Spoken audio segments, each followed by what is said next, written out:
Hi there, welcome to Sleeping Dragon's Wing Chun Breakdown.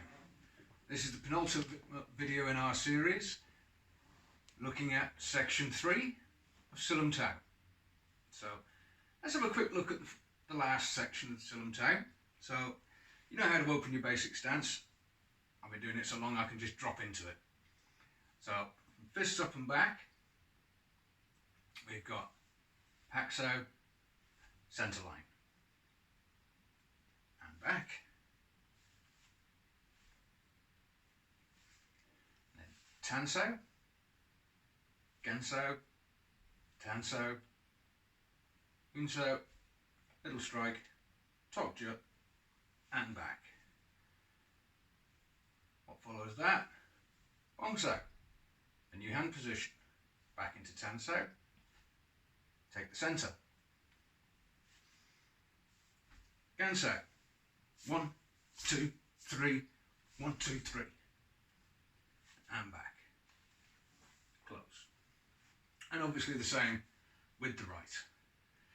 So what are we learning here? Again, section 1, we learn to develop these positions and the energy with the tricep and the elbow, not the shoulder. And in the second section, we learn how to release that energy by relaxing right until the last second. So whether it's Tan Sao, Chun Sao, Bil Sao, everything is relaxed until the last second. The third section puts all of that together. And we're also learning some new things. In the first section, Pak Sao comes here. Some lineages do it in midpoint. It's neither here nor there in my opinion, but in the third section it's forward and to the side. And once again we're now learning that Pak Sao has to move forward to intercept and to the side to deflect. But again, it does not violate the shoulder, it doesn't go past. So we're learning now the limits of that fixed position. Now Pak Sao isn't here, it's here. And again, the movement that follows, could that be a palm strike? Of course it could. But from here, it's retaking the centre. Remember, Sil Lum Tao is all about developing the fundamental principles of what Wing Chun is. These aren't techniques, showing you what it is and how it works. And then from here to retake the centre, whether that's through the same hand, or whether that's through applying your footwork, Pak Sao strike. The strike obviously being retaking the centre. And then we move into Tan Sao, Gan Sao, new hand position, Tan Sao. What we're learning here is there's a snap to that. These aren't just fixed positions anymore. There is an intention, forward energy to everything. Everything moves forward to a fixed position. Snap, on, off.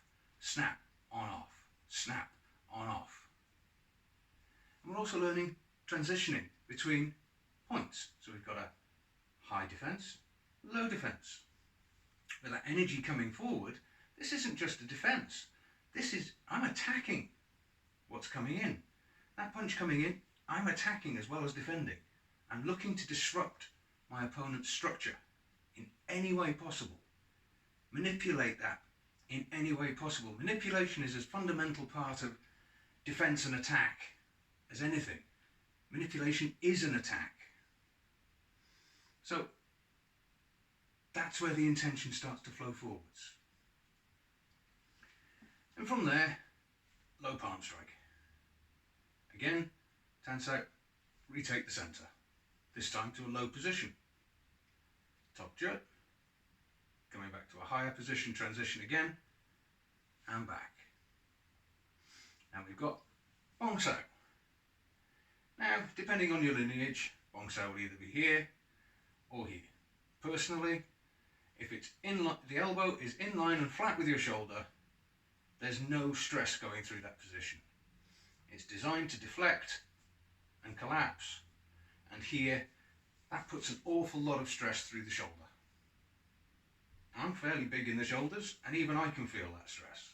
So, again, it boils down to personal preference. I'm not going to pick a side, I'm just saying that's where I believe it should be. For me, that's a natural position. Then, we drop into Tan Sao. So again, there's no corkscrewing motion, there's no violation. The elbow takes from one point to a low point. Simple as that. High palm strike. Again, basic principle, retake the centre. It's nothing flash, nothing fancy, there's no, oh, this is Tan Sao and now you're punching somebody. You could look at it that way, but these are fundamental principles. Bong Sao, transition, transition. Nothing great about it, nothing wow, mind-blowing. There's plenty mind-blowing going on as it is. In the last position, Gan Sao, splitting hand, literally splitting the centre line. Now traditionally this is taught as defence of a kick. Personally, because of where it's at and the position it's in, if you're defending a kick here, there's too much velocity in that motion. If you've got hands of steel, you might make it work. Personally, it's more applied from a stepping in point of view, so you're actually attacking this part of the leg. Works great against knees. But again, it's splitting the centre. It's a low defence. And again, principle is what goes forward comes backwards. What goes forwards comes backwards. And then we're into chain punches. 1, 2, 3.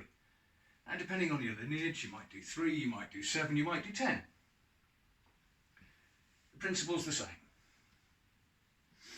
So, chain punching, it's the one thing that you do a chain punch and it's like, it's iconic.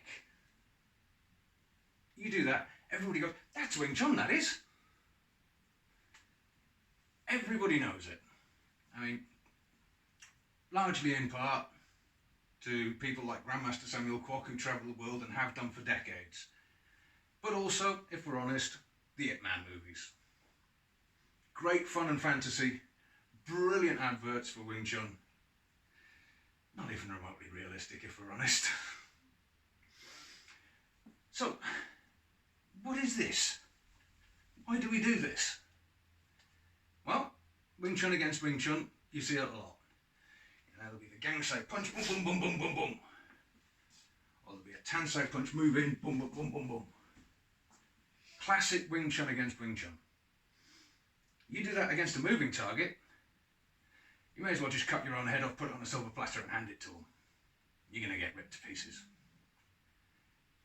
So, what are the principles we can take from that? Again, centre line, we're attacking down the centre. It's also teaching us hand speed. And as you probably noticed, breathing. Don't stand there and it's going to be ridiculous. So we're learning to breathe. But not to breathe shallowly.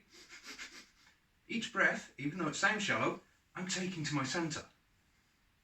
So it's going, just to exaggerate.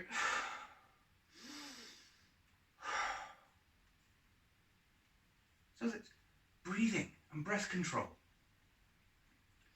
All of these, you know, you're hyperventilating. You're going to burn out. Breathe. So, what else are we learning here? If that's the movements, and that's what we're learning from the movements, and the intention of going forwards, the intention of simultaneous attack and defend, which again is another fundamental principle of Wing Chun. Excuse me. what else are we learning? Well, if you look at the basic stance, now I've said in both previous videos, this is an active stance. Legs, tension in the legs, in the adductors, glutes, and the core, relaxed up here. Why? Because the minute we start putting this energy in, if we're not thoroughly rooted and grounded, we're going to start tilting forwards. Because you throw that much energy out, that's the natural inclination of the body.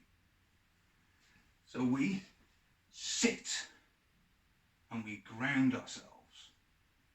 And we start to develop that relationship between our structure and the ground. And if you look at any striking art, whether it's boxing or Muay Thai,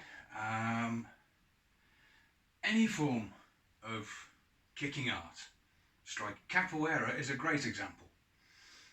They all have, in the main, 3 points of contact with the ground. 2 points and the striking point. This is connected through contact with our target, who is in turn connected to the ground. That's how we deliver the power. There are other elements involved, obviously, but that's the fundamental. And that's why this has to be active. It cannot be passive, sat in it all relaxed. You start throwing energy and it's over. So, active stance, absolutely essential. And there, it also, again, as I said, these fixed positions, the energy, the release, the intention, again, it's all snowballing in to those very fundamentals, the essence of Wing Chun.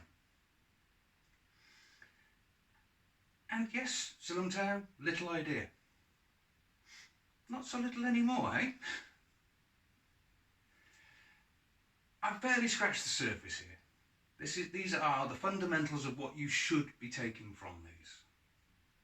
There's a whole lot more besides.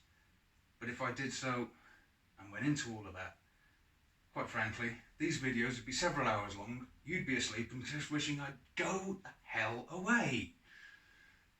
So if you do have any comments and you do want a video on something like that, please let me know. And I'll do my best to do something at a future date. So, in the meantime, please like, subscribe, do the bell notification thingy, and we'll see you in the final video on this section.